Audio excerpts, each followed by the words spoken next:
If you have a fear about sleep training your baby, know that you are not alone. A lot of parents feel like they have to make the choice between sleep training their baby and getting more sleep or never getting more sleep. And that is not the choice that you have. The choice really is, if we're going to sleep train, what method are we going to use that is going to work best for our family? So if you haven't seen any of my other videos, hi, I'm Jensine. I'm a certified pediatric sleep consultant. I'm a mom of 3, and I help families just like yours take real life sleep science with real life strategies and pair them together to get you the best sleep possible. So today we're going to talk about the fear around sleep training.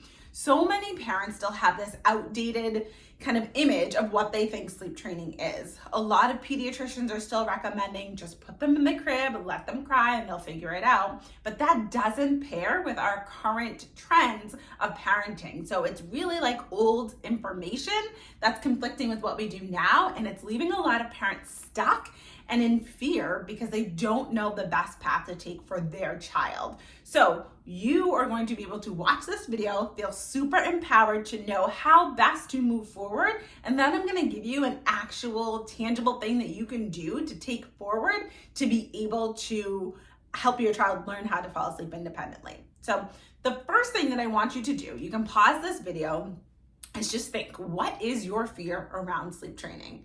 I'm gonna list 2 of the most common fears and kind of thoughts around that to help shift that thinking for you. But think about for yourself, what is your biggest fear around sleep training? Is it that you're not exactly sure what to do? Is it that you haven't really looked into it and you're not even sure exactly what it is and how you would implement it? Is it that you are worried that your baby is going to cry all night long? Is it that your baby you're worried they're gonna feel abandoned and you're gonna break your bond? Those are the 2 most common, that parents are afraid that their child is going to cry for a super long duration of time or that they're gonna feel abandoned. So let's jump in and address those right now.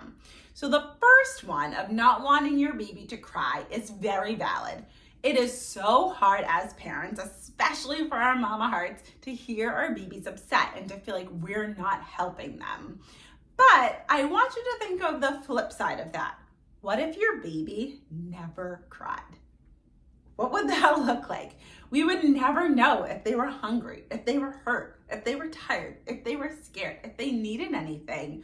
We want our babies to cry because that is their main way to communicate with us. So if we shift our thinking around the crying that happens during sleep training, it's really not that they're crying because they're hurt or they're scared or they're angry. It's really that we're asking them to learn a new thing that they haven't quite mastered yet. And the only way they can say that is through crying. They don't yet have the words and the vocabulary to say, this is confusing, I don't know what to do. To say, I don't know how else to soothe besides nursing, besides being rocked. Help me figure out another way.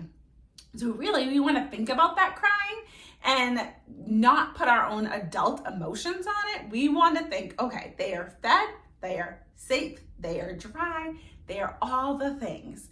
Now I'm just helping this frustration of them wanting to be able to go to sleep, but not knowing how to get to sleep. And I'm here to give them those skills, to help them learn those skills and be a support as they're figuring it out. So really try not to think about the crying as something that's like a punishment. It means that they're upset about something. It's just, I'm having a hard time and I need a little bit of support. Babies cry when they are frustrated all the time. When your baby is up on hands and knees and crying backwards instead of forwards, they cry because they're frustrated. When babies stand up and try to walk and they fall, they cry because they're frustrated. So this is just another instance of them being frustrated and us being there to support them as they're figuring it out. So the second big thing to think about is feeling abandoned. Nobody wants to feel like they're leaving their child in the room on their own to figure it out on their own for hours overnight. And I'm with you. I'm certainly in that camp. I do not teach a cry it out method because I couldn't do it for any of my 3 kids, and I can't ask my clients to do something that I couldn't do myself. So I want children to be able to feel loved and supported and helped through this process.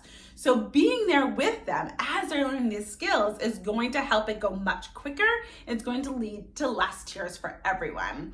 No learning can happen when your child is there and they are so mad and they are so angry and they are so upset.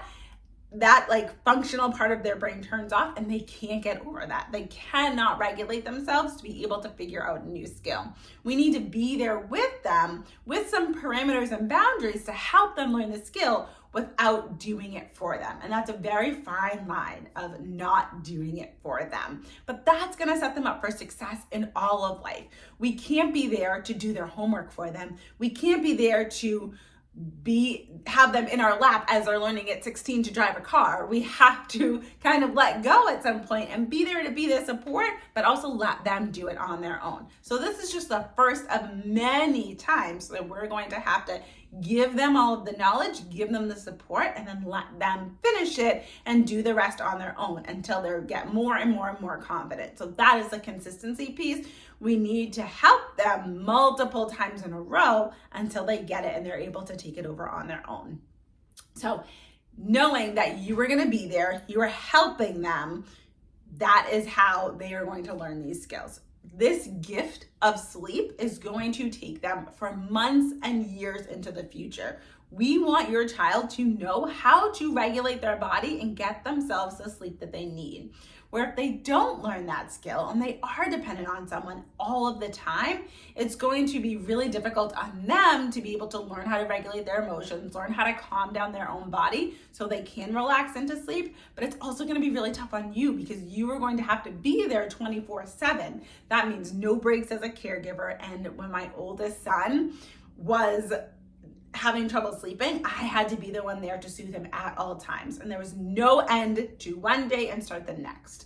It was just a blur of 24-hour cycles over and over and over again that had no beginning and no end because I was the only one that had to be there to soothe him. So I know the pain of that, and I do not want anyone else to be feeling that.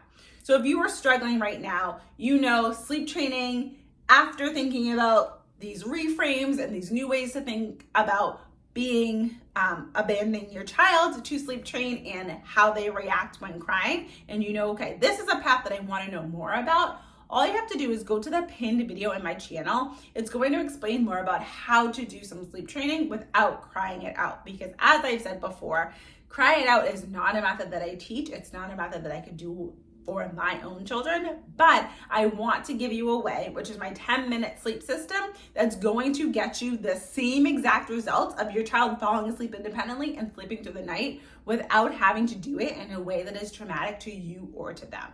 So again, go up to that pinned video and I will see you over there.